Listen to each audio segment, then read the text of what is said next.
do Sérgio for uma posição favorável ao projeto do deputado Peninha, vai ficar esse desequilíbrio.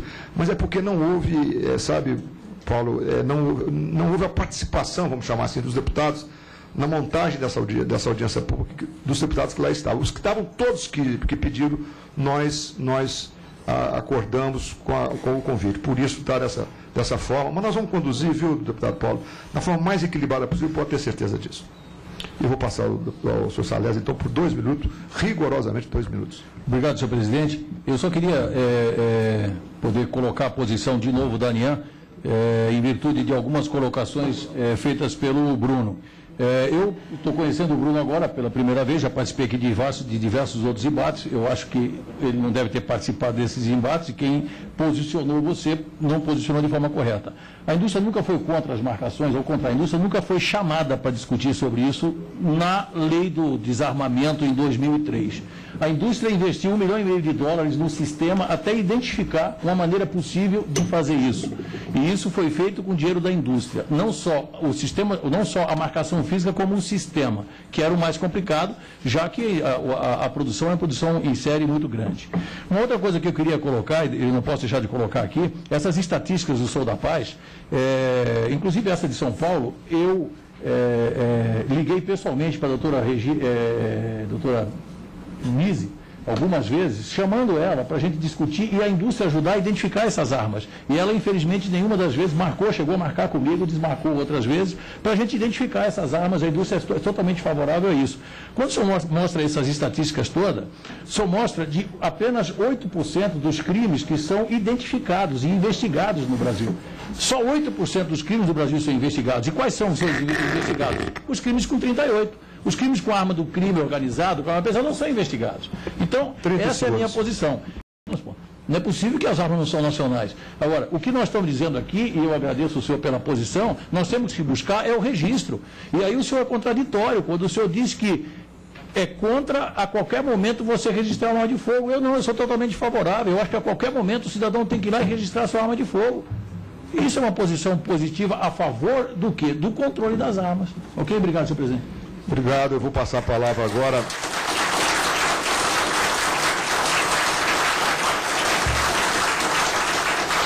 Obrigado. Vou passar a palavra agora ao senhor Sérgio Ilha Moreira, do Rio Grande do Sul, ex-deputado estadual por aquele estado. Com a palavra, o senhor tem a palavra por 10 minutos. Senhor presidente, senhor relator, meu caro deputado Rogério Mendonça, eu sou grato, senhor presidente, ao deputado Luiz Carlos Reins por ter me indicado para participar desta comissão especial, dando um depoimento, uma vez que venho acompanhando esse assunto de armas, desarmamento, armamento, há muito tempo.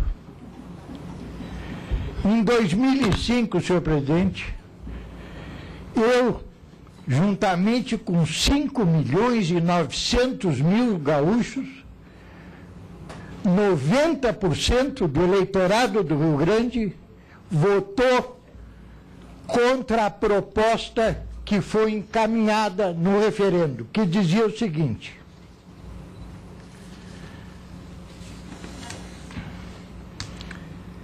é proibida a comercialização de arma de fogo e munição em todo o território nacional, salvo para as entidades previstas no artigo 6º desta lei. Este referendo, encomendado, queria que a população brasileira, que não tem segurança pública, que não tem a quem se socorrer, porque por deficiência de recursos ou técnicos, lamentavelmente, nós vivemos gradeados em todas as cidades deste país e a bandidagem solta. Nós não podemos sair à noite nos grandes centros e agora até nas cidades do interior, porque estamos sujeitos a ser assaltados, por aqueles que têm o privilégio de ter uma arma na mão. Eu acho e penso e não quero incentivar que a população brasileira ande armada. Eu acho que a lei deve impor restrições e controle para que a arma não seja usada indevidamente. Mas eu conto o que aconteceu comigo. Eu fui na Polícia Federal registrar minhas armas face à decisão governamental de permitir que todo brasileiro cadastrasse a sua arma no momento adequado para poder ter esta arma em casa, na sua residência ou na sua propriedade. Eis que, 3 anos após, eu fui renovar o registro. E como eu, outros milhões de brasileiros na mesma situação. Tive, em primeiro lugar, que tirar as negativas forenses, que são lógicas e cabíveis para o caso. Tive de pagar o imposto devido pela arma que estava pretendendo renovar o registro. Mas eis que, para ter uma arma na minha casa, eu que nunca a usei, eu tive que fazer um teste de tiro na Polícia Federal. Em 20 tiros, tive que acertar 13 no alvo para ser aprovado. Uma vez aprovado pelo policial federal, eu lhe paguei R$200, fui para uma psicóloga para fazer um teste de avaliação psicológica e lhe paguei R$300. Então, para renovar o registro da minha arma, paguei R$600. Eu estou trazendo aqui o que já entreguei ao deputado Luiz Carlos Reis, ao deputado Frederico Antunes e agora para a senadora Ana Amélia. Um abaixo-assinado de homens simples. Homens que não têm patrimônio, mas que querem ter o direito de se defender tendo a arma devidamente legalizada. E não podem porque eles não têm condições de pagar isto que a lei exige. Para renovar o registro, ou seja, para ter o direito de ter a sua arma legalizada, enquanto o bandido do lado de fora usa a sua arma na ilegalidade. Esses homens estão clamando por todos aqueles que decidem para que deem uma solução a este assunto. Ou seja, legalizar a sua arma para que ele possa ter em casa essa arma legalizada e o direito de se defender quando assaltado, quando agredido dentro da sua própria casa. Ninguém quer, senhor presidente, ter o porte de armas onde é exigido e devidamente exigido que faça teste de tiro, que faça exame psicológico para saber se não é débil mental, mas quer ter o direito de ter a arma em casa para se proteger. Eu pergunto aqui para todos que estão presentes, quantos moram em alguma casa que não tem uma proteção ou uma grade, porque é tranquilo, sabe que não será assaltado? Quantos estão aqui que já tiveram amigos ou conhecidos assaltados dentro de casa, agredidos, até ultrajados, sem poder se defender. Então, o que eu trago aqui, senhor presidente, como gaúcho que sou, oriundo de um estado que marcou as fronteiras a pata de cavalo e a ponta de lança, eu, senhor presidente, eu venho aqui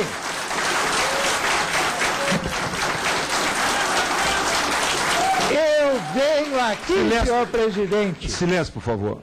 Quando eu vejo deputados do meu estado, como Luiz Carlos Reis, Onix Lorenzoni, Alceu Moreira, homens de envergadura moral e que eu sei que pensam como eu penso e como milhões de rio-grandenses pensam. Nós não queremos que a população se arme. Nós não queremos que loucos andem por aí atirando a esmo. O que nós queremos é o direito que nós proclamamos através do voto. Como disse o doutor Gabriel, esta é uma casa democrática e, para tanto, tem que se respeitar as suas decisões.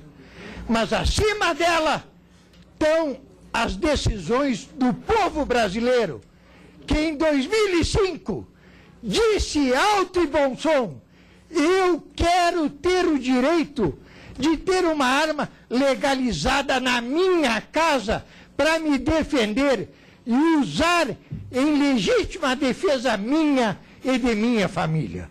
Portanto, senhor presidente, senhores deputados, eu acho que o ponto importante deste projeto do deputado Peninha, qualquer outra alteração é lógico que possa ser feita, é sobre o registro da arma, sobre esse absurdo que o governo cobra através de uma portaria feita pela Polícia Federal ou pelo Ministério da Justiça, cobrando um absurdo, 150 a 200 reais para alguém fazer um teste de tiro.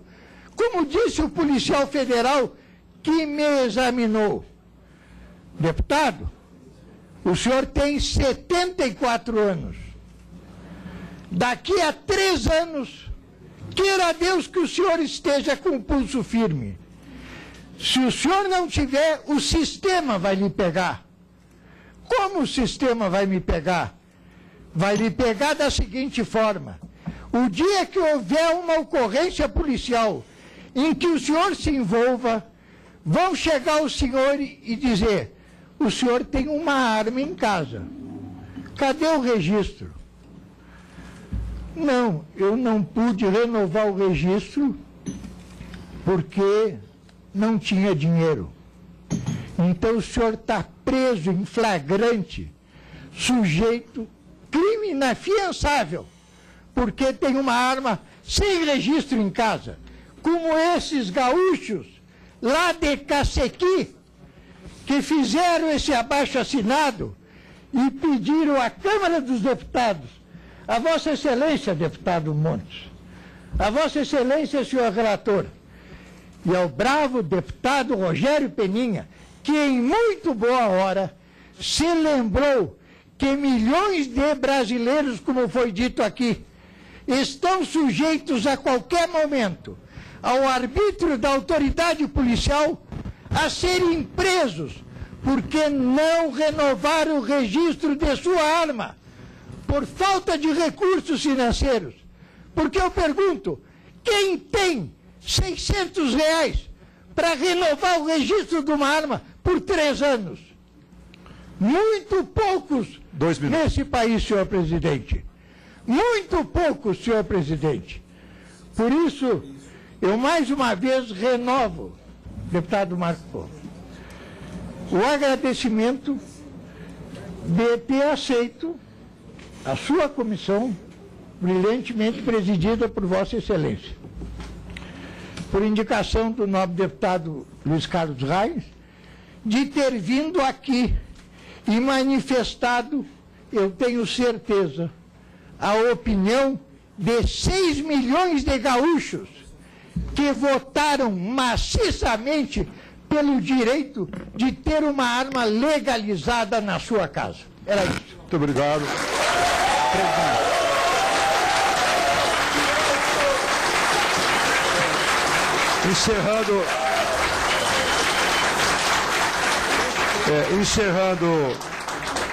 Encerrando essas apresentações, eu passo a palavra para o deputado federal pelo Distrito Federal, Alberto Fraga. Presidente, antes do deputado Fraga, poderia dar só um informe à comissão? Claro. Eu tenho que me retirar. Pois não. Apenas informar a comissão, nós acabamos de aprovar na Comissão de Segurança Pública o projeto de autoria do deputado Jair Bolsonaro, que concede o porte de armas para atiradores registrados no SINARM do Exército, do SIGMA do Exército.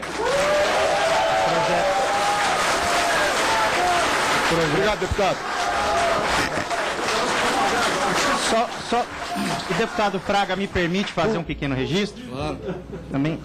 Só para dizer, essa situação é muito recorrente no Brasil. Eu, como deputado, sou atirador, tem um campeonato que agora o Exército obriga a gente a participar de campeonato, não pode ser mais atirador recreativo. Então eu tenho um campeonato esse fim de semana de tiro, eu estou indo com escolta para minhas armas, não para mim. E quem não tem condição de ter escolta policial? Obrigado, deputado. Fraga.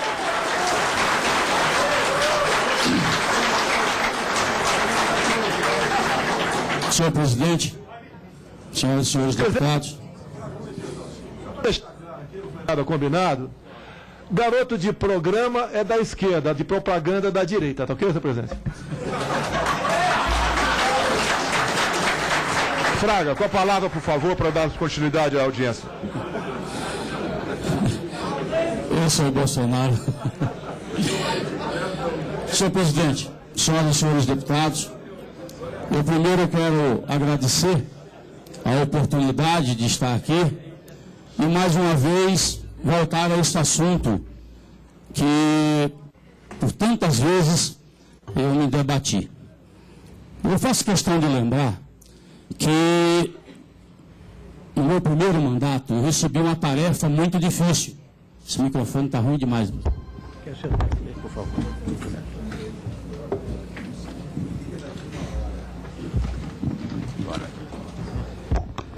Por tantas vezes eu discuti essa questão. Foi nesta casa, no meu primeiro mandato, que eu tive a oportunidade e recebi do presidente da casa uma missão praticamente impossível, que era pegar mais ou menos 186 projetos de lei que versavam sobre o assunto para condensar em um só. E com muitas discussões nós chegamos a um texto aprovado na Comissão de Segurança Pública, mas que, na verdade, o governo precisava levar um resultado positivo para Washington, quando o presidente João Paulo iria participar de uma reunião na ONU e queria, a qualquer custo, levar o Estatuto do Desarmamento, porque o Brasil, naquela época, pleiteava uma cadeira de segurança pública. E só Deus sabe os atropelos que foram feitos aqui. Eu sempre procurei discutir essa questão de forma suprapartidária. E eu sempre digo que naquilo que a gente combinar, a gente se une. E naquilo que a gente discordar, a gente se respeita. E foi com base nisso que nós começamos um trabalho ouvindo a todos. A todos. Ao contrário do que fazia a mídia na época, que só dava ouvidos para o Sou da Paz, para o Viva Rio, chegaram ao absurdo de dizer que o cara da Viva Rio é especialista em segurança pública. O cara que não sabe nem quantas balas tem um revólver 38, mas só era ouvido senhor... Não, presidente, eu gostaria de pedir que essa referência não fosse uma referência desrespeitosa. E não foi. Foi. Não foi. O senhor disse que respeita, mas olha, por favor, a manifestação responsável pelo Viva Rio, eu só queria pedir, deputado, que o senhor pudesse trazer os argumentos para o debate sem desqualificar os interlocutores. Eu quero aqui registrar o meu respeito pelo Rubens César do Viva Rio e pedir respeito dos interlocutores. Não, o meu respeito ele não tem, deputado. Mas tudo bem, mas o senhor... O meu respeito ele não tem. Ele é mentiroso. Eu não quero entrar nesse detalhe. Mas eu vou manter a discussão. Peraí, deputado, um minutinho. Essa audiência é para nos ajudar a tomar uma decisão, o relator analisar o projeto do PNI e chegarmos a uma conclusão que atenda a todos. Se nós começarmos nessas manifestações, nós vamos ter que encerrar essa reunião e o projeto vai ficar prejudicado. Então eu gostaria que vocês se manifestassem.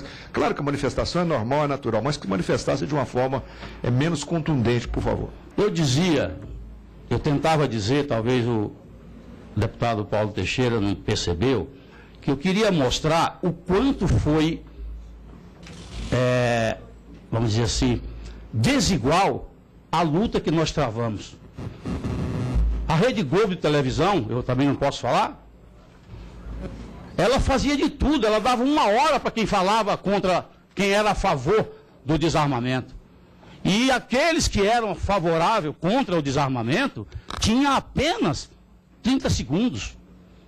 E eu dizia, como presidente da frente do não, eu dizia, tudo bem, quando os tempos de televisão for igual, vocês vão ver que o que é que vai predominar. Porque os discursos mentirosos dessas ONGs, patrocinadas com dinheiro público, que vendiam livros para poder ganhar dinheiro, para fazer a campanha, e nós sempre assumimos que nós tínhamos, sim, o financiamento e a cooperação das empresas das armas. Por que não? Agora, eu defendia o direito do cidadão poder escolher. E eu brincava e dizia, quem acredita que uma pomba branca vai salvar a sua vida, vista uma camisa e vá para a rua. O que nós não podemos é aceitar que as informações cheguem para a população de forma equivocada, como estava chegando. E é por isso que no início dava 80% a favor do desarmamento, e quando nós tivemos a oportunidade de discutir o assunto e levar a informação para a sociedade, nós fizemos uma reviravolta, e 60 milhões de brasileiros disseram não. Mas o que o governo está fazendo, ou fez, é ganhar no tapetão.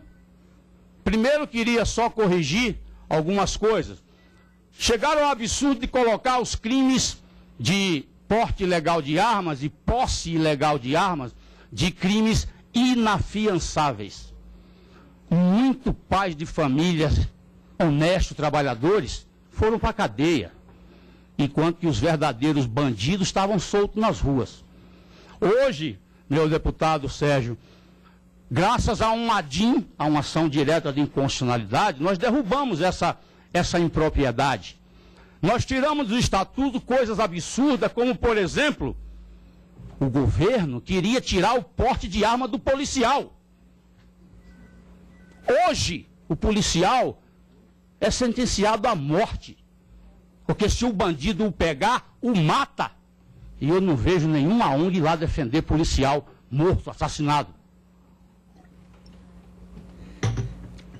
O que eu penso do projeto, após a gente ter feito uma mesclagem de todos os assuntos e conseguimos chegar a um entendimento. Não se iludam, não. Ou quem chegou agora, quem colocou os requisitos para você poder comprar uma arma, fomos nós. Eu, como relator, como coronel de polícia, que conheço um pouquinho o assunto, disse, gente, e eu comparava carinhosamente o porte de arma igualzinho à questão de um carro, de dirigir um carro. Qualquer cidadão pode comprar um carro, mas para dirigir o carro tem que ter a carteira de motorista. É a mesma coisa da arma de fogo. Qualquer cidadão honesto, que não tenha antecedentes criminais, que não seja maluco, que saiba atirar, pode comprar uma arma para ter dentro da sua casa. Se ele quiser portar, e parece-me que o governo não faz nenhuma distinção entre posse e porte, os argumentos utilizados pelo governo, me perdoe, são hilários. 80% morre de arma de fogo. 50 mil pessoas, 56 morreu de arma de fogo. Mas quase 50 mil Morreu de acidente de carro. Daqui a pouco o governo vai proibir o cara de dirigir o carro. Porque morreu. A violência. O governo tem que combater as causas da violência. E não combate. Por isso que eu disse ao Peninha que aprovava o projeto dele, mas tem algumas coisas que precisam ser feitas. Primeiro, já está mais do que claro que a emissão desse registro do porte de arma, da posse do porte de arma, feito pela Polícia Federal somente, a Polícia Federal não tem essa competência, não tem essa capilaridade. Temos que estender isso para as polícias civil, no sentido de que ele pelo menos conceda a posse, o registro da arma, lá numa delegacia, num requinte, lá nos rincões desse país, que a Polícia Civil só tem 111 estabelecimentos, se eu não me engano. Polícia Federal, perdão. Polícia Federal. Agora, o controle tem que ser feito pela Polícia Federal. A Polícia Civil simplesmente só preencheria um papel, um documento, ou a numeração do cadastro único seria concedido pela Polícia Federal. Aí sim é conceder a oportunidade a um cidadão, trabalhador, lá no interior, que possa ter a sua arma registrada. Mas o que mais me assusta é ver que o governo não quer saber quantas armas de fato existem no Brasil. Porque eles fazem tudo para não permitir que o cidadão de bem registre a sua arma. Ora, não é melhor você saber que nós temos 10, 20, 30 milhões de armas de fogo cadastradas, sabendo de quem é o dono? Não, prefere viver nessa ilusão de achar. Olha, veja os dados aqui, são claros. Em 2010 tinha cadastrado 8 milhões e 900 mil armas. Em 2014 o número passou para 600 mil. Essa é a história do marido que vê a mulher traindo e vende sofá para se ver livre da coisa. Chega a ser uma coisa absurda as pretensões do governo para combater a violência e até mesmo a questão do desarmamento. A renovação periódica. A arma tem que ser vista como uma propriedade. Você comprou. Tem que deixar na sua casa. Se for o caso, paga o imposto uma vez. Mas todo ano, de 3 em 3 anos, renovar. É o IPVA. Exatamente. Quer dizer, é uma coisa louca. E dessa forma não vai conseguir.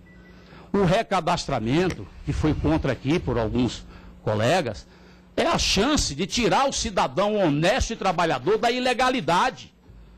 Vamos permitir que esse homem, que tem uma arma, herança de sua família, e possa dizer para o governo, olha, eu tenho um revólver 38, um Colt Cavalinho, está aqui, registre a arma.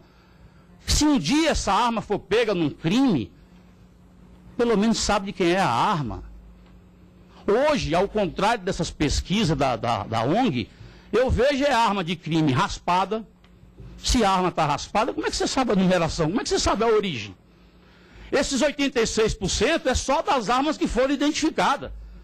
Mas eles não identificam os fuzil AR-15, os Uzi, Sig Sauer e por aí vai. Os crimes violentos que eu vejo ser noticiado pelo Jornal Nacional e etc., não é crime de boteco, não. Quem mata é o cidadão que aperta o gatilho. Culpar as armas de fogo, eu acho que é falta de argumento. Falar em anistia para quem tem uma arma que não deu tempo de registrar, o governo acha que é um absurdo, não pode, prefere que o cidadão fique lá com a arma escondida. Peninha, nós temos que ter coragem e criar o caçador de subsistência, sim. Sabe por quê? Porque 150 mil pessoas na Amazônia utilizam uma espingarda, sobrevivem da fauna. Utilizam a sua espingarda para matar, para fazer uma caça, para levar comida para sua casa. E o governo não se mostra sensível a isso. Cria-se essa categoria de caçador de subsistência para pelo menos permitir que o colonizador lá, o coitadinho lá do fim do mundo, que não tem assistência nenhuma, ele possa verdadeiramente ter a sua caça e possa tirar a fome da sua família. O porte do policial. Você não pode deixar de fora Um policial, 30 anos ele é policial. Vai para a reserva, essa legislação absurda diz que de 3 em 3 anos ele tem que fazer um exame psicotécnico. Isso é uma loucura, uma coisa maluca, que deixa o policial por favor. de uma forma desigual. Ou vocês acham que um policial, ao servir 30 anos combatendo o crime, faz só amigos? Deputado Fraga, 2 minutos. Não é assim, gente. Eu fico muito feliz, primeiro, porque tive a oportunidade de dar início a tudo isto que está aqui. E, finalmente, vou voltar a esta casa e vou poder também participar. Espero que não seja como foi da vez passada, que aprovaram no grito, no arrobo, quando perguntou quem era a favor, mais de 80% do plenário levantou a mão e o presidente era míope, disse que foi derrotado aquele voto. E aí o senhor presidente da casa saiu com um estatuto intempestivo, sem discussão, mas que estava moldado e preparado para ser amparado pelo respaldo popular, e levaram uma surra. Foi uma derrota fragorosa. Fragorosa, é verdade. Palavras do ministro José Eduardo Cardoso. É verdade. Então, gente, eu agradeço mais uma vez essa oportunidade. Acho que um policial não tem que ter seu registro renovado e fazendo exame de 3 em 3 anos. Vamos dilatar esse prazo, pelo menos isso. Ou alguém aqui duvida que um policial, durante 30 anos combatendo o crime, quando ele vai para a reserva, ele deixa de ser policial? Combine pelo menos isso com o marginal. Pelo menos isso. Porque tudo se faz para prejudicar aquele que anda na lei. Nada se faz para prejudicar aquele que vive à margem da lei. E para encerrar, presidente, eu continuo com a minha frase que eu não abro mão. Pensando no povo brasileiro, eu ainda sou do tempo que mais vale uma arma na mão do que um policial no telefone. Muito obrigado.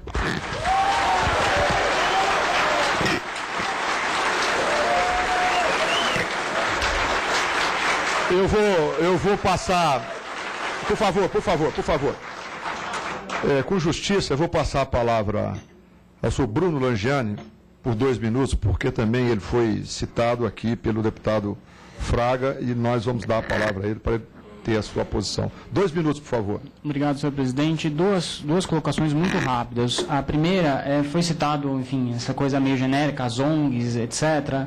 Queria dizer que o Instituto Sou da Paz, para quem quiser ver, há muitos anos tem relatório anual de atividades e balanço com todos os financiadores. Eu não sei se todas as ONGs têm, mas o Sou da Paz tem. Então, quem quiser, em vez de insinuar, a gente pode ir lá olhar e ver que a gente não tem nenhuma questão para esconder. Com relação à pesquisa de armas de fogo, foi falado aqui que é sobre que o Sou da Paz foi olhar crimes esclarecidos. O Sou da Paz não foi olhar crimes esclarecidos. O Sou da Paz foi pegar 100% das armas apreendidas em 2011 e 2012 e olhou todo esse universo. Então, tem sim fuzil lá, tem sim submetralhadora, mas isso é 1% do que foi apreendido em São Paulo em 2 anos. Então, essa coleta foi feita no núcleo de balística da Polícia Técnica Científica e o estudo está à disposição para quem quiser no site do Sou da Paz.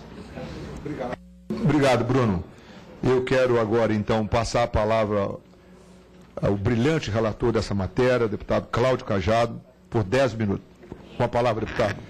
Quero cumprimentar a Vossa Excelência, deputado Marcos, cumprimentar todos os expositores, o Bené, o Gabriel, o Fabrício, a Paula, o Sérgio, o Fraga, o Salésio, o Bruno, e dizer que nós aqui estamos finalizando um trabalho nesta comissão que surgiu justamente para que não se alegasse que não houve debate com esse projeto. Esse projeto eu tive a oportunidade de relatá-lo e apresentei um relatório substitutivo ao do deputado Peninha na Comissão de Relações Exteriores e Defesa Nacional. Lá tivemos a oportunidade de fazermos 2 audiências públicas, estabelecemos o contraditório, fizemos com que o relatório apresentado fosse objeto de emendas, acatei muitas das emendas apresentadas e que, para não falar-se que houve assodamento, o presidente da Câmara, deputado Henrique Eduardo Alves, ouvindo inclusive as demandas solicitadas por segmentos organizados da sociedade, achou por bem constituir essa comissão especial, que, por todos que estavam afeto à discussão do projeto, houve unanimidade na concordância. De fato, esse ano foi um ano que houve eleições, mas isso não inibiu que nós pudéssemos fazer com que a comissão fosse instalada, iniciasse os seus debates e trabalhasse normalmente. Eu aqui agradeço a oportunidade de ter as sugestões apresentadas, porque não me sinto absolutamente dono do projeto. Como também o deputado Peninha não tem esse sentimento. O sentimento é de pautar a discussão e podermos elaborar uma lei que seja o reflexo do que pensa a sociedade e do que os deputados, pelas prerrogativas constitucionais, têm como opinião de expressar-se nos seus votos. Nada mais, nada menos. Agora, eu acho que nós temos que desconstituir alguns mitos. Primeiro, que está se revogando o Estatuto. Não está se revogando o Estatuto. Está claro aqui, eu digo isso no meu substitutivo.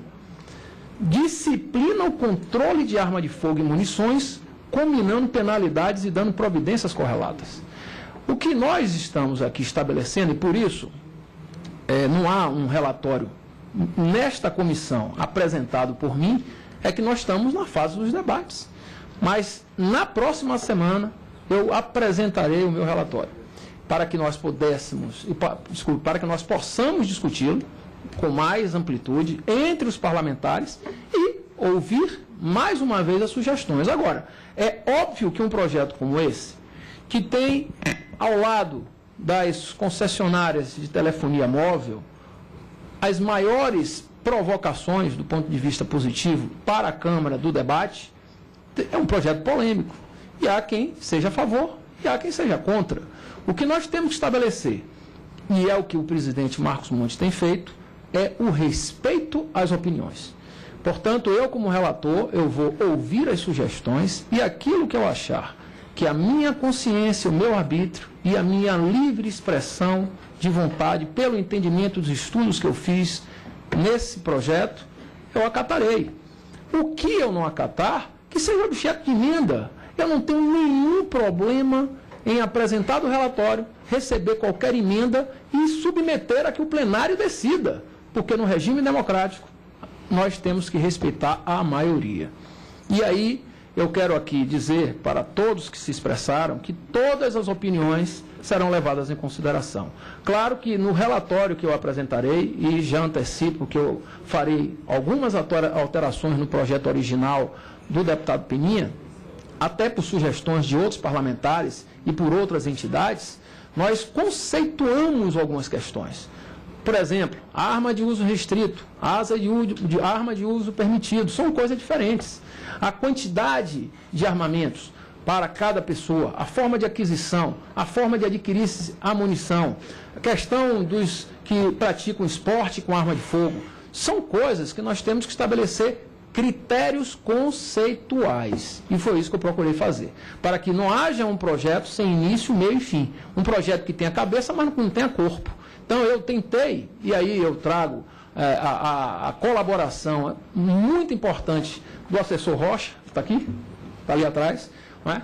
Que ao lado da equipe da Câmara e de outros assessores que nós tivemos a oportunidade de termos a colaboração, eu procurei fazer com que esse espírito de debate democrático, de diversas opiniões, pudessem constar, porque hoje é sim possível adquirir-se arma.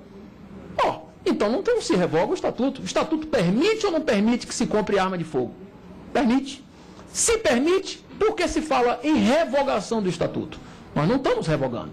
O que se está dando é uma alteração, talvez uma contemporaneidade de uma modificação mais atualizada, e que, claro, nós temos que levar em consideração as opiniões. Mas dizer, como se vende aí fora, que o Estatuto está sendo revogado, é uma falácia. Isso não expressa a verdade. O Estatuto hoje já permite aquisição e mais, permite porte de arma também. Muitos que desejarem comprar a sua arma, submete-se ao critério dos requisitos legais para aquisição, aos requisitos de fazer o exame psicológico, como disse o ex-deputado Sérgio, e a prática do manuseio da arma, e depois pode solicitar o porte. O que existe hoje é que este porte pode ou não ser concedido. Qual o critério? Existe objetividade ou é apenas o arbítrio, apenas a subjetividade? Essas questões vão ser debatidas. E vejam, nós não temos que ter o monopólio da verdade. O parlamento, na sua essencialidade, ele é democrático por isso. Ninguém pode dizer que a minha verdade é a verdade que tem que ser imposta. Como também eu penso que o exercício do direito tem que ser feito de acordo com aquele que tem a possibilidade de exercer o seu direito, respeitando o direito do próximo. Portanto, ao se permitir, como hoje o Estatuto permite, que, por exemplo, o deputado Paulo Teixeira adquira, compre uma arma e tenha um porte, eu tenho que respeitar. Ele está exercendo o direito dele. Agora, o que não acho devido é que haja uma proibição para que nem eu, nem você, possamos exercer o nosso direito. Se existe essa possibilidade, que possamos traduzi-la em princípios de que o meu direito seja respeitado, mas não ofenda o direito daquele que pensa diferente. Esse é o regramento que nós vamos procurar apresentar à sociedade, espero que na próxima semana, porque nós temos um prazo que a comissão votou para que no dia 10 nós possamos aqui estabelecer. E lastimo até um pouco que a comissão só tenha estado completa nessa semana, porque os debates que nós fizemos nos meses passados e desde o início da sua instalação não tinham todos os membros sendo indicados, mas agora eu vejo que a comissão está completa e penso que dessa forma o debate poderá ser muito mais legitimizado, muito mais legítimo, para que a sociedade perceba, através dos seus representantes, o trabalho exaurido dessa questão. Portanto, presidente, eu apenas vou solicitar que aqueles que apresentaram as pesquisas, principalmente o Gabriel, a Paula, eu gostaria de ter esses dados, o Salésio, em relação às pesquisas que foram feitas com arma de fogo também, ao Bruno, se puderem disponibilizar para o e-mail do assessor Rocha, eu peço que entre em contato com ele ainda hoje, para que nós possamos ter o mais rápido possível essas pesquisas, porque o que mais me chegaram foram pesquisas, foram dados. Mas eu não quero dados nem pesquisas fracionadas. Eu quero as pesquisas e os dados de forma oficial, completas. Não é? Porque quando se fala, aumentou o índice de mortes por arma de fogo. Sim, mas de quem atirou ou de quem foi vítima? De bandido ou de pessoas civis entre si? Então, questão de acidentes dentro de residências. Quem tem dados objetivos, pesquisas oficiais sobre acidentes com arma de fogo dentro das residências de particulares e puderem me subsidiar, eu agradeço, porque é importante que nós tenhamos também essa visão da justificativa de cada um dos artigos que nós iremos apresentar. É uma lei longa, é uma lei que contempla aí mais de 100 artigos, né? E nós precisamos fazer com que haja todo um procedimento de não deixar de fora nenhum segmento. Inclusive, há 15 dias atrás, eu fui demandado pelas pessoas que consertam armas, né, os armeiros, que me solicitaram também um regramento, uma normatização no Estatuto do Desarmamento, porque eles detêm a posse de diversas armas e muitas vezes eles ficam vulneráveis quando tem que dar algum tipo de resposta, de algum tipo de fiscalização. Portanto, nós estamos criando também um capítulo para os armeiros e, como outros segmentos que desejam ver contemplado nesse Estatuto do Desarmamento a sua categoria ou as suas pretensões, eu me coloco à disposição através do Rocha, através da minha equipe lá, com a doutora Patrícia, na Procuradoria, onde eu estou exercendo o cargo, a função de procurador da Câmara dos Deputados. Portanto, eu agradeço, presidente, e me coloco à disposição, inclusive, dos deputados, das deputadas aqui presentes, para ouvir as suas sugestões e poder contemplá-los também no nosso relatório. Muito obrigado. Obrigado, deputado Cláudio Cajado. Uma matéria de tal complexidade que realmente tem mexido com todos nós, deputados, e com toda a sociedade. Com muita alegria e felicidade que nós temos na relatoria um deputado equilibrado, como o deputado Cláudio Cajado, que aberto a toda a discussão, que será fundamental para nós montarmos um projeto que atenda a todas as necessidades e os anseios da nossa sociedade. Fico feliz que Vossa Excelência seja realmente um relator de importante matéria como essa. Eu vou passar agora a palavra aos nobres deputados e deputados importantes da Casa que aqui estão, começando pelo meu amigo competente e dinâmico deputado Paulo Teixeira. Presidente Marcos Montes, eu cumprimento todos os parlamentares, os expositores e os demais assistentes desta audiência pública. Mas, inicialmente, eu queria colocar, deputado Marcos Montes, que nós temos bons efeitos do Estatuto do Desarmamento. Um dos bons efeitos é que nós tínhamos uma escalada de crescimento dos crimes por arma de fogo no Brasil e depois do Estatuto nós paralisamos essa escalada e conseguimos diminuir os resultados de mortes praticadas por arma de fogo no Brasil. Em segundo lugar, dizer que o Estatuto, por si só, não diminui a violência. Ele é um dos vetoriais de diminuição da violência. Outros vetoriais, em alguns lugares, foram aplicados, diminuindo assim os homicídios. O próprio cumprimento do Estatuto, onde ele foi bem cumprido, diminuíram os homicídios. E aonde não houve cumprimento e aonde a política de segurança não foi boa, os homicídios continuam altos. Então nós temos outras variáveis. A variável de uma boa política de segurança, evidentemente, ajuda na diminuição dos crimes praticados com arma de fogo. E é por isso que o Estatuto está nos pedindo o debate aqui de outro aspecto, não esse.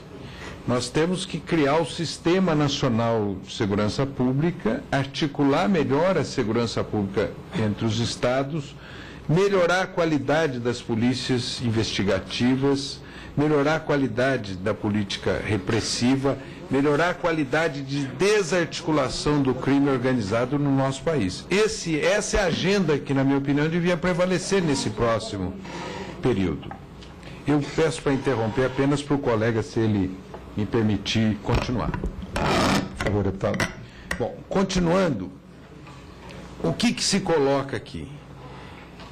Aqui, deputado Cajado, Vossa Excelência disse que não, mas o artigo 78 desse projeto de lei diz o seguinte: revoga-se a lei número 10.826, de 22 de dezembro de 2003. Portanto, revoga o Estatuto de Desarmamento. Esse é o objetivo desta lei. Então, não é um mito. Está aqui, artigo 78, propondo a revogação da lei 10.826, de 22 de dezembro de 2003. Portanto, o que nós estamos fazendo aqui é revogando o Estatuto de Desarmamento. Não é mito. O que esse projeto objetiva é revogar o Estatuto de Desarmamento. Eu tenho aqui uma pesquisa do Datafolha que diz que a população brasileira,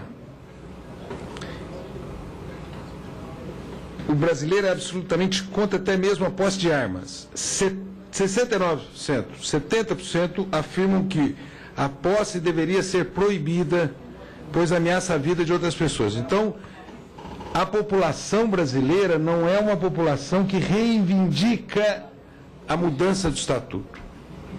Ela não reivindica. A população brasileira, em pesquisa, diz o seguinte: nós temos que restringir. Ela é favorável a essa...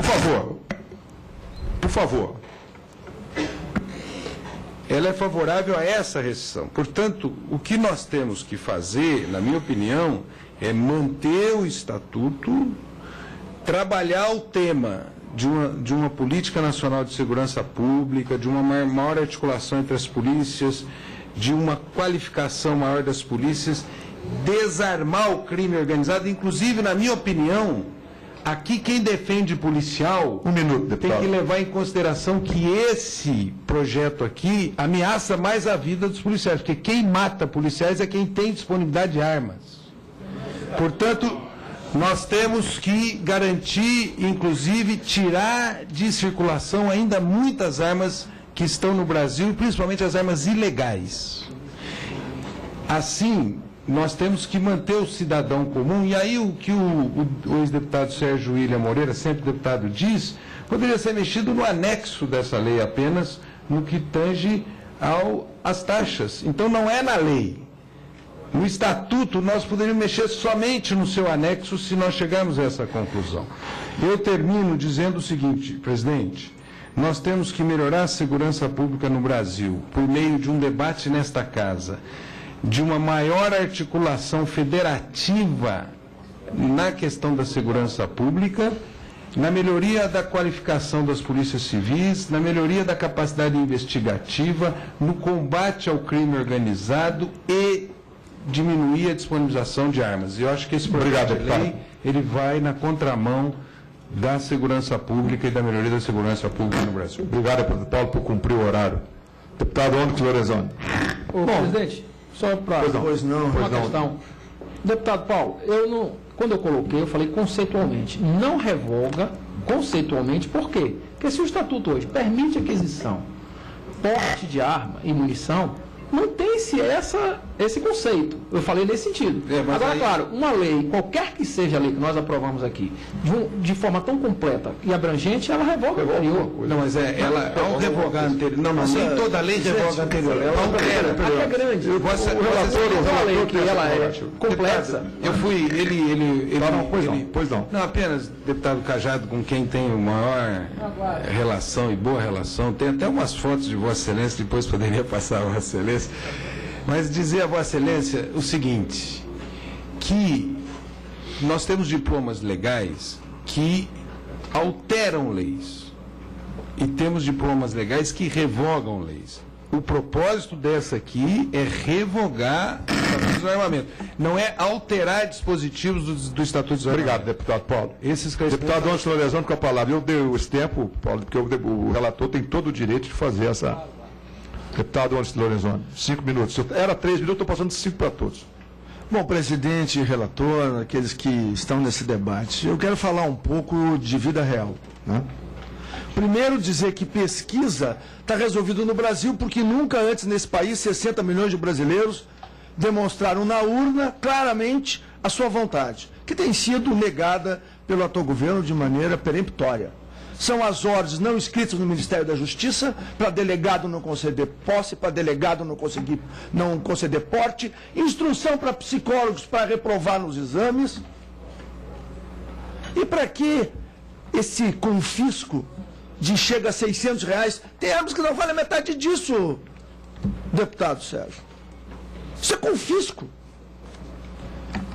E se tem um governo que não respeita a vontade popular, é o que está lá no Brasil hoje. E por isso que, na minha opinião, tem que revogar mesmo esse estatuto e colocar uma lei mais equilibrada no lugar.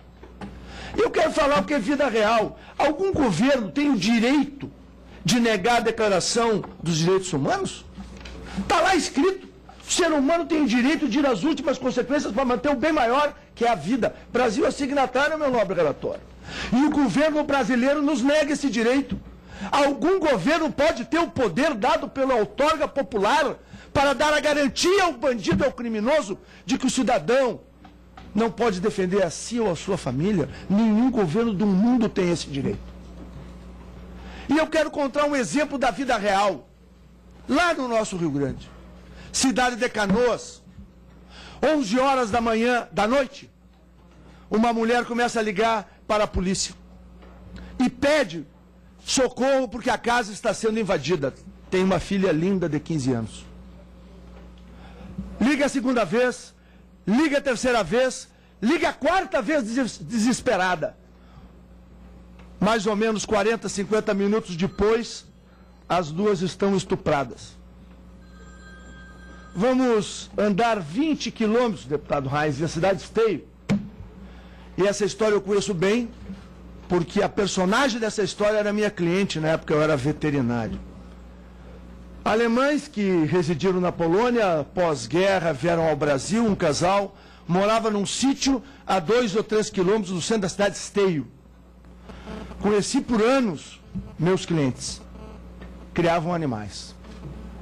Morre o marido, ela herda um revólver. Uma dada noite, e aquela coisa das pessoas com mais idade, ela com muito mais de 70 anos, naquele dia do mês, ela ia no banco, o deputado João, buscar o seu dinheiro da aposentadoria que ela herdou do marido, e obviamente que a comunidade toda sabia que aquilo era uma prática de quase 20 anos que ela morava no Brasil, ela sempre fazia aquela mesma rotina. Naquela noite, 2 vagabundos mataram alguns dos cãezinhos que ela tinha, que durante anos eu atendi, e forçaram a porta da casa. Abre a porta, avó, que a gente sabe que tu tem grana. E ela disse, eu não vou abrir. Meteram o pé na porta, ela se refugiou no quarto. Abre a porta, velha, que nós queremos teu dinheiro, depois nós vamos embora. Eu disse, eu não vou entregar e eu não vou abrir. Quando eles conseguiram derrubar a porta do quarto, ela estava com o 38 voltado, atirou, deitou um, o outro fugiu. Diferença da vida real, deputado Sérgio. A senhora Irene Seifert teve direito de defender a sua vida de acordo com a Declaração dos Direitos Humanos. Aquela mãe que vai conviver o resto da vida com a tragédia do estupro da filha, não teve a proteção do Estado. E o mesmo Estado que lhe negou o direito à proteção, não lhe deu a condição de defesa. E a tragédia se consumou. Posso ir ao recente episódio de Sapucaia do Sul. Uma senhora de 74 anos tinha um mercadinho e tem. Foi assaltada. Levaram-na para a privada, utilizada. E ela foi afogada sucessivas vezes até dizer onde estava a latinha das economias que ela tinha no mercadinho de Sapucaia. Ela deu a entrevista, presidente, dizendo, me humilharam. Quando eu saí daquela situação, eu disse que nunca mais vão me humilhar. Ela não tinha recurso, condições, e não foi comprar arma numa loja legalizada. Mas ela foi no mercado que todos nós conhecemos e comprou a arma. Um ano e pouco depois eles voltaram. Quando o primeiro apareceu na frente dela, ela reconheceu, ele sacou da arma e ela deitou ele no chão. E o outro fugiu. A dignidade dela está intacta. Nós não estamos falando aqui de segurança, nós estamos falando de direito à existência, direito à dignidade, direito à vida. Isso antecipa todas as elucubrações daqueles que recentemente vetaram o porte de arma para os agentes penitenciários. Veto da presidente Dilma. Só que ela carrega junto com esse veto a morte de mais de 60 agentes penitenciários nos últimos 4 anos no Brasil, que foram fulminados diante das suas famílias. Eu tenho posse. Obrigado, deputado. Eu tenho porte. Agora, o dia que ela não for legal, ela vai existir. Porque a honra da minha família, a vida dos meus filhos, nenhum vagabundo vai botar a mão.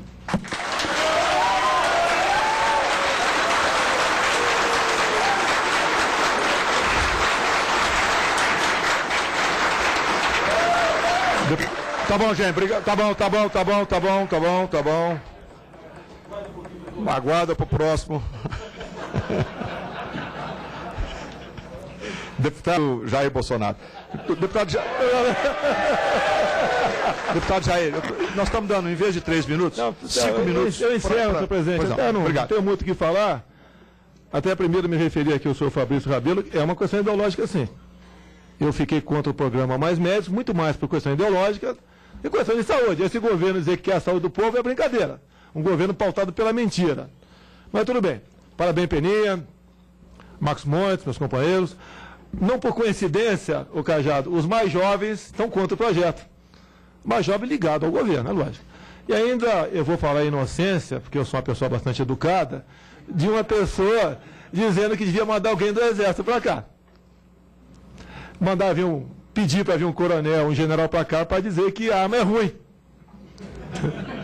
É a mesma coisa se nós tivéssemos uma audiência pública para falar sobre laicidade do Estado e nós convidássemos um pastor ou um padre para criticar a Bíblia. Isso é hipocrisia. É o primeiro, que eu já passei uma função semelhante. Permitir que o nosso companheiro e amigo Bruno, que está aqui, ele me pediu que avisasse que ele vai ter que se retirar, porque ele tem um voo agora. Então, dentro de 2 minutos, esteja à vontade, viu? Por favor, deputado. Quer que ele fale, presidente? Não, se ele quiser, é só sair. Mas tudo bem. Esses mais jovens são os primeiros a pedir pinico numa situação de periclitante, vamos assim dizer, né? O amigo Fraga, meu tenente da ESEFEC de 1982, o estatuto, Bené, quando estava discutindo aqui, em 95, podíamos ter um grande exemplo por parte do PT, que o relator era o Grial, isso mesmo?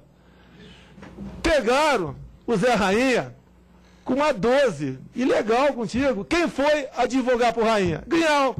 Não tem moral, não tinha moral para ser o relator do Estatuto de Desarmamento. Não deu exemplo. Dizer também, Fraga, você falou que não respeita o Rubem César, a imprensa publicou distorcido, né?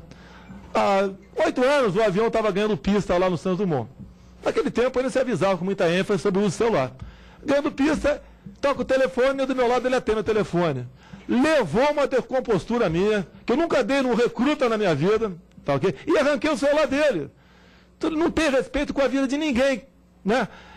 100 e poucos dentro do avião, não sabemos ainda naquele momento o risco de usar um celular não, e o cidadão usa o celular.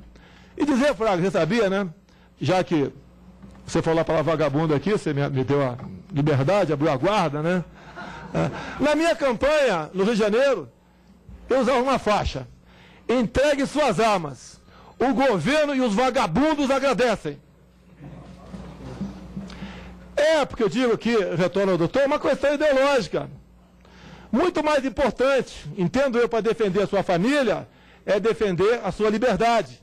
Que homem sem liberdade é um homem morto. E eu prefiro morrer pela minha liberdade. Né? E em muitas palestras dizia, debati com os companheiros da esquerda em universidades, né? E ganhamos debate no Rio de Janeiro, dizendo que caso nós perdêssemos, eu ia ter uma arma, porque a minha vida vale mais, como disse o Ones aqui, do que um simples pedaço de papel. E só para 2 números aqui, para encerrar, senhor presidente. Quando se fala números aqui trabalhados, né? Jovem de 20 a 29 anos que mais compram armas. Bem, você tem que ter 25, o 20 é um colega aí da Polícia Militar do Fraga.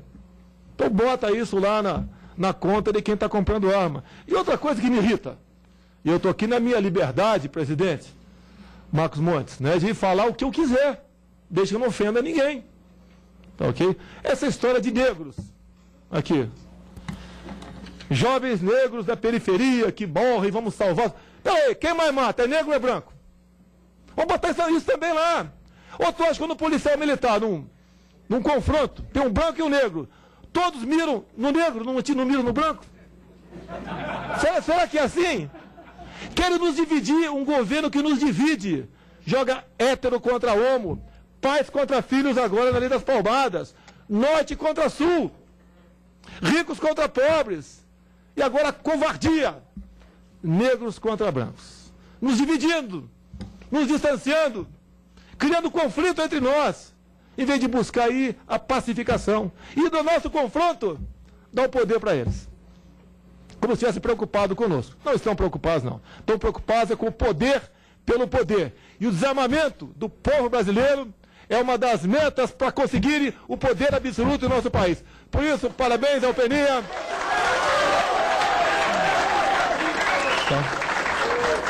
Parabéns aqui, ó, nessa hora, doutor Sérgio, eu tenho vontade de ser gaúcho, mas não sou. Vibrei com as tuas palavras aqui, macho pra caramba, gostei, tá certo, parabéns, tá ok? Mais machos e menos machas nesse país. Obrigado, deputado. Muito obrigado, senhor presidente.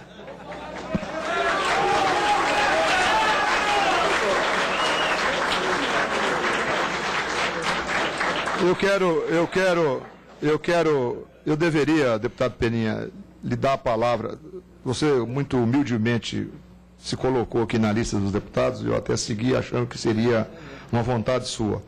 A sua palavra deveria ser a primeira, mas você colocou aqui, eu vou lhe dar a palavra agora pela ordem cronológica dos deputados, mas você era merecedor da palavra no início, com toda certeza pela sua ousadia. Bem, senhor presidente, senhores deputados e senhoras e senhores. Bem, em primeiro lugar, eu quero fazer uma colocação em relação a uma outra colocação do deputado Paulo Teixeira, que disse que esse projeto está na contramão. Eu acredito ao contrário. Ele está na mão de mais de 60 milhões de pessoas que disseram não àquele projeto ao desarmamento. E contestar aquele referendo é contestar qualquer eleição nesse Brasil. Seria o mesmo que se nós contestarmos aqueles 60 milhões aproximadamente de pessoas que disseram não ao desarmamento, seria o mesmo que contestar, por exemplo, agora a eleição da presidenta Dilma. É irmos contra todo um processo democrático que existe no Brasil. Então nós temos que respeitar a democracia, como nós estamos respeitando a eleição da presidenta Dilma, malfadado muitos que contestam. Mas a democracia tem que valer em qualquer hipótese. E nessa hipótese também tem que valer. Por isso que eu apresentei esse projeto de lei, ouvindo as bases, ouvindo as pessoas da minha região, em Santa Catarina, em que mais de 76% disseram não àquele Estatuto do Desarmamento. Absolutamente nunca fui levado a apresentar esse projeto por qualquer indústria das armas, senhor Bruno Langiani, que numa entrevista disse que as pessoas desta comissão e os que apresentaram esse projeto estão financiados pela indústria das armas. É uma mentira. Aliás, se isto realmente estivesse acontecendo, qualquer deputado nessa condição merece ser cassado. Diferente seria se dissesse que alguns tiveram apoio financeiro das indústrias das armas. Assim como muitos tiveram dessas grandes empresas nacionais que estão sendo acusadas de corrupção dentro do esquema da Petrobras. Portanto, as pessoas, quem acusou, como tu disseste na tua entrevista que eu ouvi, são mentirosas e eu gostaria que provasse. Porque no meu caso, antes de apresentar esse projeto, não conhecia ninguém da indústria armamentista. Inclusive o seu Salésio, que mesmo sendo catarinense, eu não o conhecia. E só o conheci após apresentar esse projeto. E mais, durante todas as minhas campanhas, nunca recebi um tostão, inclusive de financiamento de campanha das indústrias armamentistas. Por isso, eu estou aqui com tranquilidade, dizendo que nunca recebi um tostão e nunca fui financiado. Ao contrário, estou aqui defendendo os interesses das pessoas que me colocaram aqui. Nesta última eleição, 138 mil pessoas aproximadamente. Essa sim que eu devo respeito, e não a indústria das armas e quem quer que seja. Quero dizer também que dizer que no Brasil, em que após o Estatuto de Desarmamento, 90% da comercialização de armas no Brasil caiu, e dizer que mesmo esse aumento da criminalidade, aproximadamente 60 mil pessoas são assassinadas todos os anos, e querer dizer que mesmo com essa diminuição de 90% da comercialização de armas legais, que essas mortes ocorrem em função das armas legais, é querer não reconhecer a verdade. Será que uma pessoa que vai lá na Polícia Federal, ou que faz o seu registro, que apresenta estado de bons antecedentes, uma pessoa que faz um curso de tiros, que faz um exame psicotécnico que prova que não é louco, além de fazer isso tudo, ela vai matar alguém? Será que são essas as armas que cometem crime? As armas que cometem crime, não tenho medo de dizer, são as armas ilegais. As armas que os bandidos contrabandeiam, que rouba, mas não só daquele que tem o porte de arma legal. Ele rouba do Exército, ele rouba do Fórum, ele rouba de quem quer que seja, ele contrabandeia, vai lá no Paraguai, vai lá na Argentina e tenta comprar uma arma para ver a facilidade. É muito grande, dá mais R$100, eles atravessam a fronteira. E quanto que vem de contrabando, inclusive nos portos brasileiros? Essas são as armas que efetivamente cometem crime. Ou seja, a realidade que nós estamos vendo no Brasil é o bandido armado, como foi dito, e o cidadão de bem não tendo a possibilidade de se defender. É isso que nós queremos dar ao nosso cidadão através dessa mudança, dessa proposta de lei, mudando o Estatuto do Desarmamento. Nós queremos que o cidadão de bem também possa se defender. Não queremos armar ninguém. Aquele que assim o desejar, assim estiver preparado e tiver essas condições, ele possa tê-lo. E não como é hoje. É sim, praticamente impossível, porque depende do poder de discricionalidade da Polícia Federal, que praticamente hoje impossibilita o cidadão de bem ter o porte de uma arma. E será que só no Brasil nós estamos com a verdade? Vamos ver os Estados Unidos, por exemplo, em que a metade dos estados americanos, o posse de armas, a comercialização de armas é livre. A outra é restrito. E praticamente todos os estados americanos, onde há restrições no comércio de armas, a criminalidade é maior.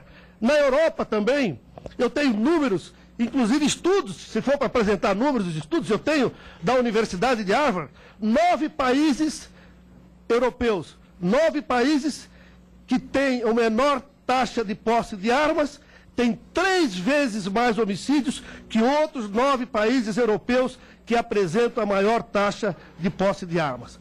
Então, nós poderíamos apresentar números a todo momento, mas o que nós queremos aqui é apresentar essa proposta e democraticamente discuti-la nesta comissão, deputado Cláudio Cajado, porque eu tenho certeza que Vossa Excelência fará um grande relatório.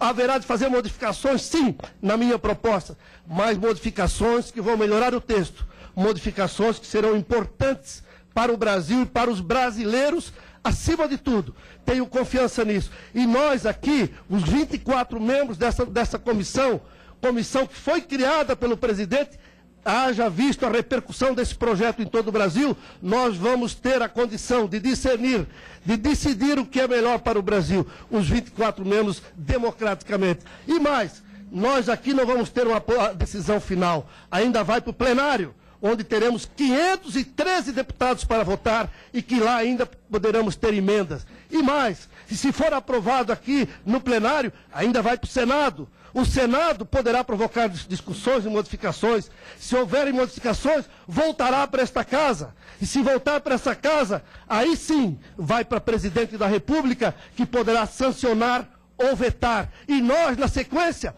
poderemos derrubar o veto ou não. Portanto, o caminho é muito longo, mas estamos num um passo importante. E tenho certeza que nessa comissão nós vamos aprovar. E vamos aprovar ainda esse ano, democraticamente, com o apoio da maioria dos deputados dessa comissão. Obrigado, senhor presidente.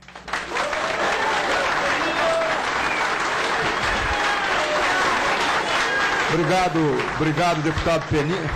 Obrigado, deputado Peninha, e peço desculpas, viu, deputado, por não ter dado a palavra no início das discussões aqui. Antes de passar a palavra ao deputado Alessandro Molon, eu queria comentar, várias pessoas que querem colaborar com o projeto, com o relator, tem aqui pedido que manifestasse, mas infelizmente o tempo é muito curto e muitos querem. Eu até tive vontade de escutar o senhor Demetrios Oliveira, que é presidente da Confederação Brasileira de Tiro Prático, uma coisa interessante, mas eu peço a ele que depois procure o deputado Cajado e também a sua assessoria para que possa dar a sua contribuição para esse relatório que com certeza vai ser bastante equilibrado. Com a palavra, o nobre deputado, o competente deputado Alessandro Molon. Obrigado, presidente. Quero cumprimentar Vossa Excelência, cumprimentar o relator, deputado Cláudio Cajado, cumprimentar os demais colegas da comissão, cumprimentar o autor do projeto, o deputado Rogério Peninha, os expositores, agradecer a presença de todos aqui que vieram dividir conosco os seus pontos de vista. E dizer o seguinte, presidente, antes de mais nada, antes de entrar no mérito do projeto, eu quero fazer uma ponderação, Vossa Excelência, ao relator. Eu fui designado há pouco tempo para compor a comissão, fui indicado há pouco tempo pelo meu partido. Essa é a primeira reunião da qual participo e já cheguei aqui preocupado de ter perdido todos os debates feitos em torno desse tema. Mas fiquei tranquilo quando verifiquei que essa é a primeira audiência pública sobre o tema. Nesta comissão. Aliás, o projeto havia sido originalmente distribuído para 3 comissões. O autor do projeto utilizando uma possibilidade regimental que tem, pediu a inclusão de outras comissões, o que foi deferido parcialmente pelo presidente da Casa, e ao contrário do que nós imaginaríamos, pelo mesmo regimento da Casa, em vez de passar por mais comissões, passou por menos. Ele deveria ser discutido em 3 comissões, e agora só está sendo discutido nessa. E com um agravante, senhor presidente, que eu quero colocar em debate aqui com Vossa Excelência, de se questionar, de se cogitar a possibilidade de se apresentar o relatório com uma única audiência pública. Quando o próprio autor do projeto questionou a aprovação do projeto que se quer revogar, como já se provou, dizendo que houve pouca discussão a respeito dele, e que ele teria sido aprovado no apagar das luzes do fim da legislatura em 2003. Me parece que não seria minimamente responsável e sério se apresentar um relatório, qualquer que fosse ele, favorável, contrário, com uma única audiência pública, com a participação de 8 pessoas. Eu tenho convicção de que a comissão não vai cometer esse erro, presidente. Por mais que isso tenha sido cogitado na segunda reunião. A primeira foi dia 3 de junho, quando Vossa Excelência foi eleito o presidente da comissão, designou o Cláudio Cajado relator. E a segunda foi no dia 4 de novembro, quando se votou e se decidiu fazer uma única audiência pública. Então, considerando, senhor presidente, que esse projeto passaria por 3 comissões, que essa decisão foi revista, que se decidiu apenas por uma, eu faço um apelo a Vossa Excelência e aos demais membros que não se tente apresentar um relatório, qualquer que seja, ainda que seja contrário ao projeto, e eu, por dever de honestidade intelectual, quero dizer que eu sou contra o projeto. E essa posição, doutor Fabrício, é uma posição ideológica, sim. Eu acho que... Também se retirar perfeito. Por questão de ouvir. Peço desculpas, eu me direcionei para ele porque ele estava sentado ali, mas é uma posição ideológica, como todas as outras. Não há, em política, em direito, neutralidade. O que há são visões distintas, todas respeitáveis, né? E a minha visão é contrária ao projeto, mas ainda que o relator dissesse, eu vou apresentar um parecer contrário, eu diria, não faça isso com apenas uma audiência pública. Não faça isso após 3 pessoas dizerem que são contra e 5 a favor, e não apresente seu relatório. Vossa Excelência é um deputado qualificado, é verdade que talvez Vossa Excelência tivesse condição até de apresentar um relatório sem nenhuma audiência pública. E reeleito, hein? E reeleito. Mas essa casa é a casa do debate, presidente. Não podemos fazer isso. Então, peço fazer o mesmo da Comissão de Direitos Humanos. Os direitos humanos é tudo unanimidade do lado deles. Não vamos entrar nessa, não vamos entrar nisso, sabe, deputado. Deputado, só para contraditar um pouquinho com o presidente dessa comissão, esse tema é um tema bastante complexo, nós todos sabemos disso, mas é também um tema de muito apelo das sociedades. E quando nós fomos nomeados presidente da comissão e a constituímos, nós tivemos me desculpe, com muito respeito a Vossa Excelência, que eu reputo como um grande deputado dessa casa. Obrigado, presidente. E quando nós constituímos e começamos essa comissão teve um processo de implantação mais demorado, e aqui, não, independentemente dos nossos partidos políticos, exatamente pela não indicação dos componentes do próprio Partido dos Trabalhadores. O PT não indicou os deputados. Perfeito. E isso atrasou, e aqui está o deputado Peninha, o deputado Cajado, atrasou radicalmente o nosso cronograma de trabalho. Então nós achamos que nessa reunião, fazendo audiência pública como essa, que nós estamos aqui, com a presença dos palestrantes que foram comunicados pelos deputados naquela época, nós já achávamos que depois da discussão que já vem se prolongando há muito tempo, nós acelerássemos esse projeto, claro, dentro de um equilíbrio.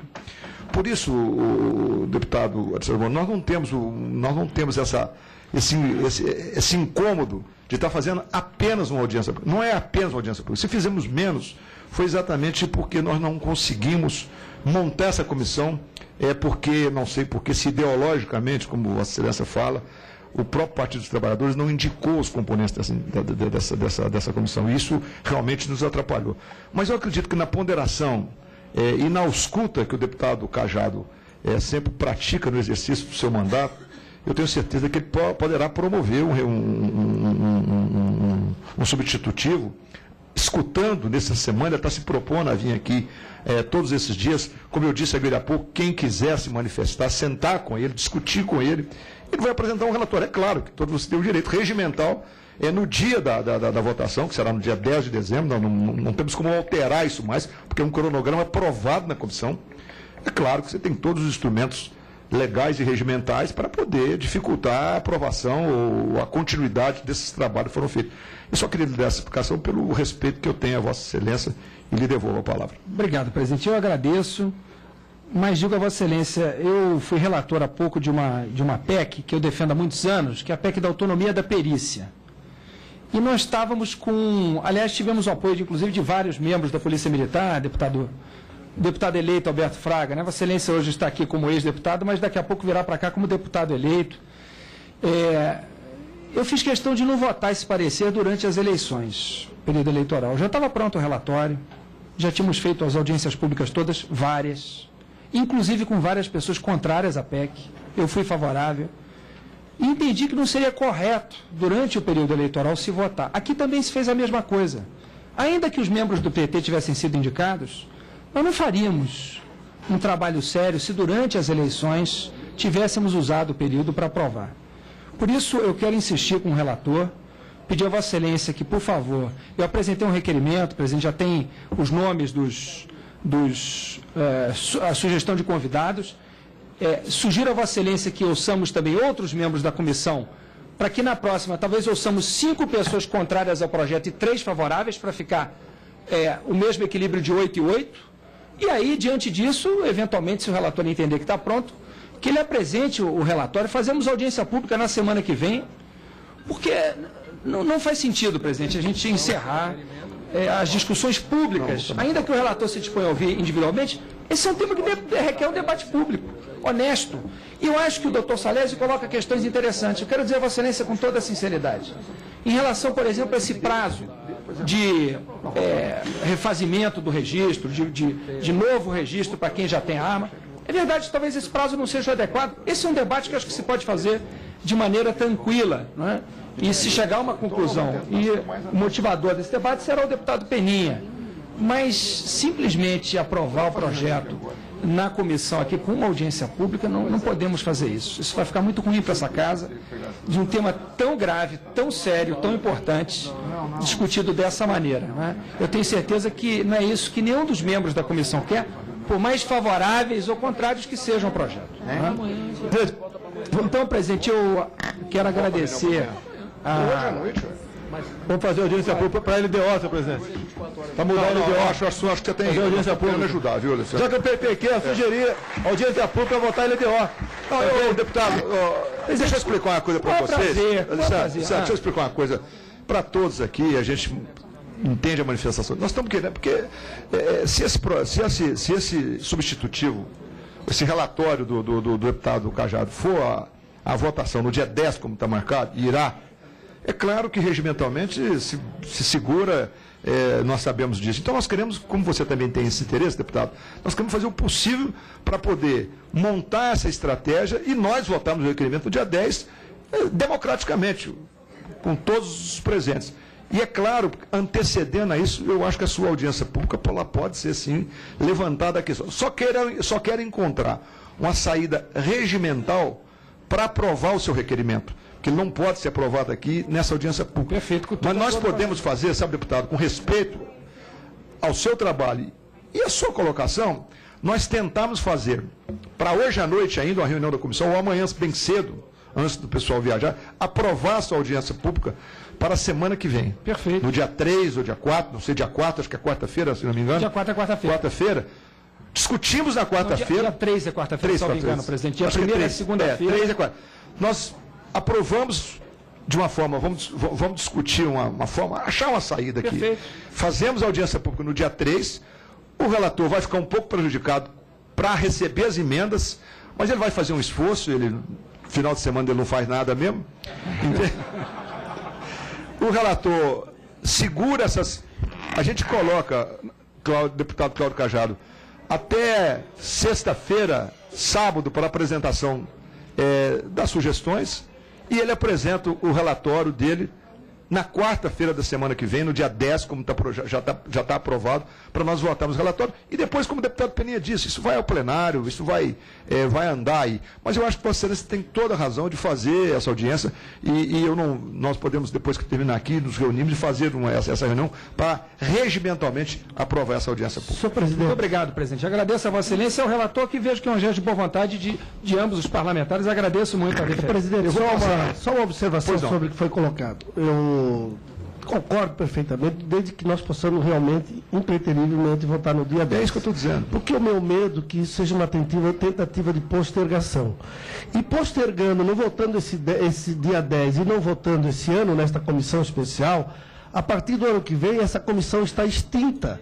Portanto, nós vamos depender do presidente criar uma nova comissão, do novo presidente, ou não. Nós vamos criar, serão novos membros, será um novo relator, poderá ser um novo presidente. Então, deputado Peninha, e eu não sei como nós vamos conseguir reunir para ter a maioria. Porque quando ele diz que foram só 8, na verdade, é a maioria regimental no dia que aprovou. Então, talvez por um requerimento por assinatura, porque reunião vai ser impossível nós conseguirmos fazer uma reunião para aprovar essa Peninha, eu estou falando com o relator, com todo o respeito, eu acho que nós temos que nos esforçar muito para poder realmente ter o mais subsídio possível. E atender deputados que são deputados conhecidamente ponderados, como o deputado Molon. Eu acho que isso é uma... E outra coisa, sabe, deputado Benítez, se no dia 10, que já está marcado e nós dizemos voltar, se não tivermos essa audiência pública, me perdoe, é muito fácil regimentalmente nós não votarmos isso no dia 10, é só o partido que o deputado Molon, o próprio deputado Molon, pedir vista do projeto e acabou. Entendeu? Então eu acho que eu estou buscando uma alternativa pela importância do projeto de nós conseguirmos votar no dia 10, independentemente do resultado. É isso que eu estou fazendo. Não é compromisso, viu, deputado Alexandre Molon? Não é compromisso. É achar uma alternativa. A única coisa que eu lhe peço era a gente depois discutir aqui dentro do termo, regimentalmente, como nós aprovamos essa audiência pública para a próxima quarta-feira. Eu vou passar. Terminou já, deputado? Presidente, mas veja, estou vendo o esforço de Vossa Excelência, até porque a argumentação do deputado Molon ela é bem consistente, de viabilizar a audiência pública. Mas penso que não dentro da lógica que o senhor está colocando, você vai viabilizar. O relator, o Cajado, ao apresentar o relatório, tem que abrir prazo para emendas. E aí nós não teremos a oportunidade de votar dia 10.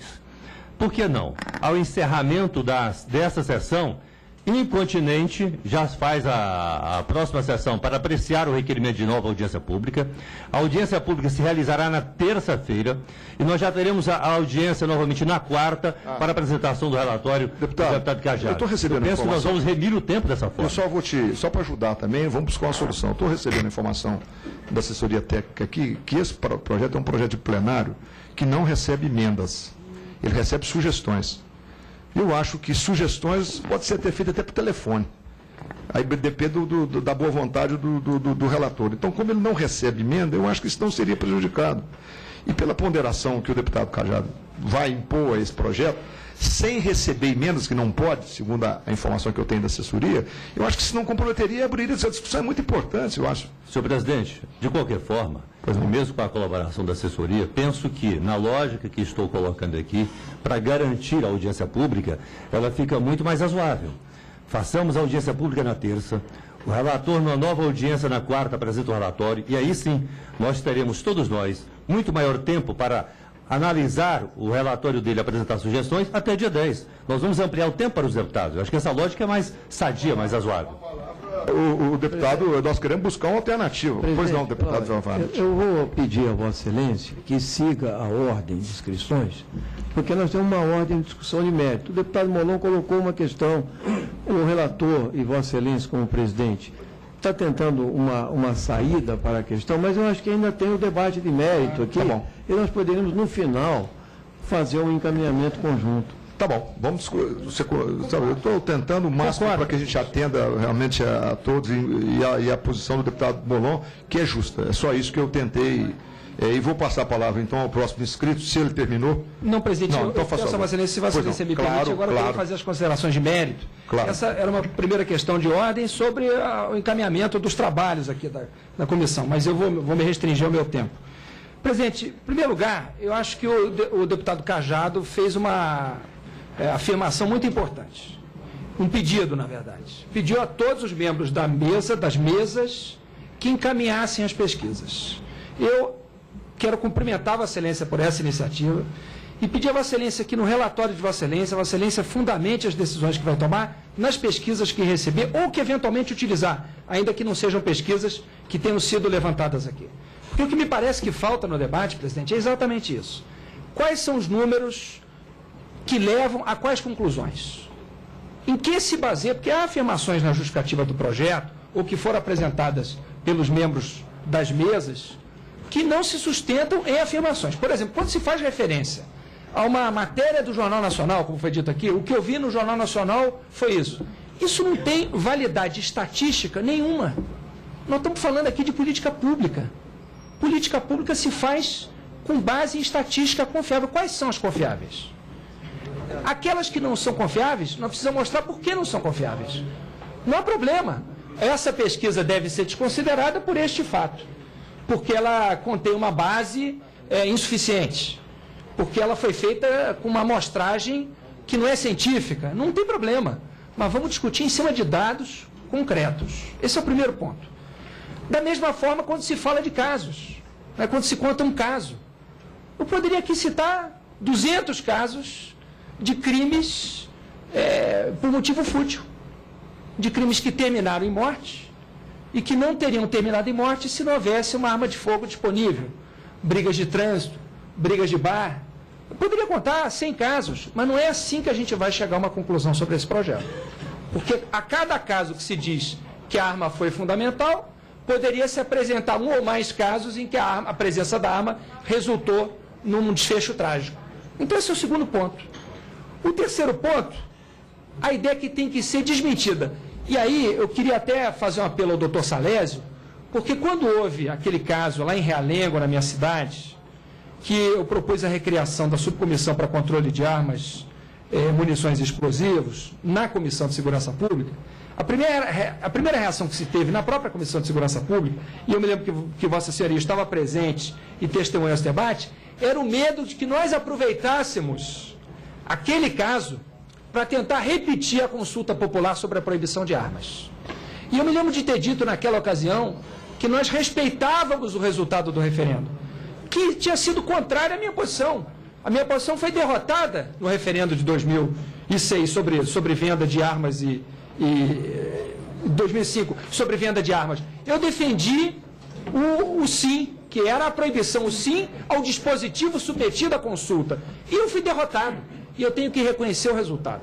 Agora, quem diz que o resultado do referendo não está sendo respeitado, não está sendo fiel à verdade.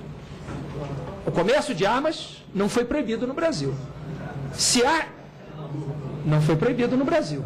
Tanto é que a própria justificação do projeto afirma que há 280 lojas de armas no Brasil. Está escrito aqui. Ah, bom, mas isso foi restrito. É verdade, foi restrito. Mas o que foi consultado à população não é se deveria haver restrições à venda de armas ou não. É se deveria haver a proibição ou não. Entendeu-se que não, e isso foi respeitado. Alguns compararam posse ou porte de arma, ou compra de arma, com carro. É verdade, acho que até essa é uma boa comparação. Até para a carteira de motorista se exige a renovação. Me espanta que alguém não queira a renovação para ter uma arma. E, lamentavelmente, os números são muito parecidos, 50 mil em caso a caso. É claro que não vai se proibir a existência de carros. Essa não é a solução. É claro que ninguém vai proibir a existência de armas no Brasil, mas tem que se fazer a discussão séria sobre o seu uso. É evidente. Pela primeira vez, e termino, presidente, agradecendo a tolerância de Vossa Excelência, pela primeira vez, depois de 10 anos, o primeiro ano depois da aprovação do Estatuto, a gente teve queda de homicídios no Brasil por armas de fogo. É o que prova o mapa da violência, que foi citado aqui por tantas pessoas. E, por fim, eu quero, de maneira respeitosa, me dirigir ao deputado Fraga, dizendo o seguinte: deputado Fraga, nós precisamos construir um país em que a gente precise e possa confiar mais no acesso a um policial do que na posse de uma arma. E eu digo isso a Vossa Excelência, que é policial. Nós precisamos acreditar e apostar no trabalho de pessoas como Vossa Excelência e de outros policiais. E não transformar o nosso país num país em que seja um cada um por si. Essa é a falência da segurança pública. Ela tem graves problemas? Claro que tem. Nós precisamos consertá-los. E não desistir da segurança pública e apostar na solução privada de cada um andar com uma arma na cintura. Muito obrigado. Obrigado. Oi, por favor. Nós estamos nos esforçando para fazer a coisa andar da forma que está, nós vamos obstruir os trabalhos, por favor. Obrigado, presidente. Olha, presidente, eu queria agradecer tanto os aplausos quanto as vaias. Sabe por quê? Porque os dois mostram que eu estou defendendo com firmeza as minhas convicções, que eu tenho lado e respeito a quem pensa diferente. Obrigado, Espero deputado. que tenha o mesmo respeito por mim. Obrigado. Obrigado, deputado. Deputado Luiz Carlos Reis. Senhor presidente, colegas parlamentares, cumprimentar ao deputado Peninha e também ao deputado Cláudio Cajado, que é o relator, os demais debatedores, saudar aqui o meu companheiro Sérgio Vila Moreira, que veio da Assembleia Legislativa do Rio Grande do Sul e vem trazer uma contribuição importante sobre esse projeto. O que eu vejo, senhor presidente, independente de interpretação de quem quer que seja, que é um assunto que a sociedade brasileira, que o deputado Peninha foi cobrado no seu estado, eu, deputado Alceu Moreira, deputado Onix Lourenço, somos cobrados no nosso estado, deputado Bolsonaro, qualquer um é cobrado no seu estado uma posição sobre esse assunto. Por isso, é o que nós queremos, a votação e esse rearranjo nesse Estatuto do Desarmamento e nessa nova lei que essa casa está trabalhando agora, deputado Fraga, que Vossa Excelência competentemente conduziu esse debate quando houve aquele referendo. Então, por isso, o que a gente quer... Eu vou trazer um fato aqui, ó. Uma senhora idosa de Caxias do Sul, veja essa senhora, segundo essa senhora, 88 anos, acabou tendo que atirar num bandido. Aqui o deputado Onis coloca aqui, que está essa senhora, está sendo incriminada porque a arma dela, ela não tinha mais o registro, havia acabado o registro. Mas está aqui a senhora, ela tem a vida dela graças ao que ela fez, 88 anos de idade. Certo? Agora sim, mas naquele momento podia ter morrido porque o bandido ia matar ela. Essa outra senhora também, que foi falada, é uma outra, é diferente dessa que o Onix falou. Diz assim, idosa que reagiu e matou assaltante, São Lourenço do Sul, 77 anos, uma com 88. Esses casos são reais. E agora está respondendo à justiça, porque matou um criminoso que entrou no... Aqui está a padaria da vovó. Aqui diz assim, padaria da vovó, lá em São Lourenço do Sul. Então, esses são casos reais que nós temos, e cada estado deve ter isso aí. Então, o que a gente viu, Salésio, é importante, e eu vi aqui o que diz o Fraga, é definir o que é o porte, o que é a posse.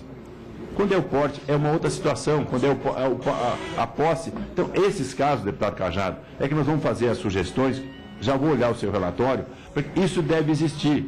Aí esses 8, 9 milhões que hoje estão na clandestinidade vão entrar na legalidade. É isso que nós precisamos fazer.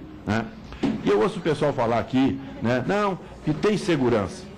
O pessoal que representa o ministro da Justiça, eu acho que não tem segurança. Falta, não é o caso específico deste ou de qualquer governo. Se nós pegarmos que no orçamento de 2013, deputado Fraga, foi gasto 8 bilhões pelo Ministério da Justiça, 8 bilhões é o gasto, é o que foi pago, efetivamente. Foi o valor de 12 inicialmente, foi projetado, empenhado 10 e pago 8. 8 bilhões de reais no Ministério da Justiça do Brasil.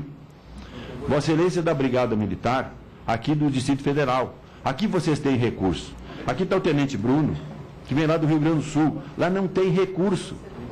Não é o meu estado, do Rio Grande do Sul. Qualquer estado, a Polícia Civil, a Polícia Militar, tem deficiência de recurso em qualquer estado da federação. Brasília é uma situação diferente, até pelo próprio salário que recebem os policiais militares ou policiais civis. Então, o que nós precisamos? É dar esse mínimo de segurança para a população brasileira. Se nós pegarmos que no orçamento desse ano passado, quando foi gasto 8 bilhões do Ministério da Justiça, foi gasto 744 bilhões para juro. O serviço da dívida no Brasil foi gasto 744 bilhões. Foi 1000 vezes mais quase, 900 vezes mais o que se gastou com segurança, se gastou com o serviço da dívida interna e externa do Brasil. Então, esses são casos reais. Então, o que nós vamos fazer com a população? No meu estado, aos parlamentares que estão aqui, à sociedade, aos debatedores, tem 430 mil propriedades rurais. 90% são pequenos produtores. Em qualquer canto lá de um Jaguari, ou de um Caciqui, ou de um São Francisco, aquele pessoal hoje está ao desalento, não tem ninguém para lhe proteger, ninguém. E o bandido sabe que o cara está indefeso. Por isso, nós temos que ajustar esse projeto, né? E em boa hora o deputado Peninha fez esse projeto, é o que nós estamos aqui debatendo, é o que nós queremos fazer. Né? Então, eu acho que os prazos, deputado Marcos Montes, nós vamos fazer os prazos acontecer ainda esse ano, para evitar que o deputado Peninha coloque aqui, que vai caducar esse projeto, e que o ano que vem nós temos que começar de novo. Pô, aqui tem coisa de 10 anos, de 15 anos, de 20 anos. Pô, vou esperar isso aqui, tia. Não podemos esperar. A sociedade está clamando. Eu recebo a demanda no meu estado. Aqui está o deputado Ilha Moreira, com um abaixo-assinado de 30 cidadãos humildes lá de Caciqui, fazendo me entregaram esse abaixo-assinado. Tem aí, deputado Ilha Moreira? Nós vamos entregar ao deputado Cláudio. Isso aqui simboliza esses milhões de brasileiros hoje que querem isso. Aqui tem 30 cidadãos de Caciqui. Por isso, o que nós queremos é votar essa matéria o mais rápido possível. Eu acho que baseado na sua... Antes de passar a palavra ao deputado Ivan Valente, nós acordamos aqui com a assessoria, o relator, o autor do projeto, nós vamos convocar uma reunião da comissão para terça-feira, às 14h30. E nessa reunião nós iremos apreciar o requerimento de convocação de uma audiência pública para quarta-feira, no outro dia. Claro que nesse dia, quem quiser, nós vamos, até, sabe, eu vi aqui os nomes dos convidados, são 5, parece aqui, né? 5. E quem quiser, na reunião de terça, apresentar os nomes, até que apresente antes, porque nós já vamos comunicar essas pessoas, já está se preparando para vir na quarta, e faremos a reunião como essa, de quarta-feira na semana que vem, para poder acelerar e votar realmente esse processo, com a colaboração maravilhosa do deputado Cláudio Cajado. Deputado Ivan Valente. Senhor presidente, deputado Marcos Montes, parabenizá-lo aí pela condução dos trabalhos. Deputado Cláudio Cajado, que tem enorme responsabilidade nessa matéria, tem uma enorme complexidade. Queria cumprimentar a nossa mesa, os que contribuíram com o debate.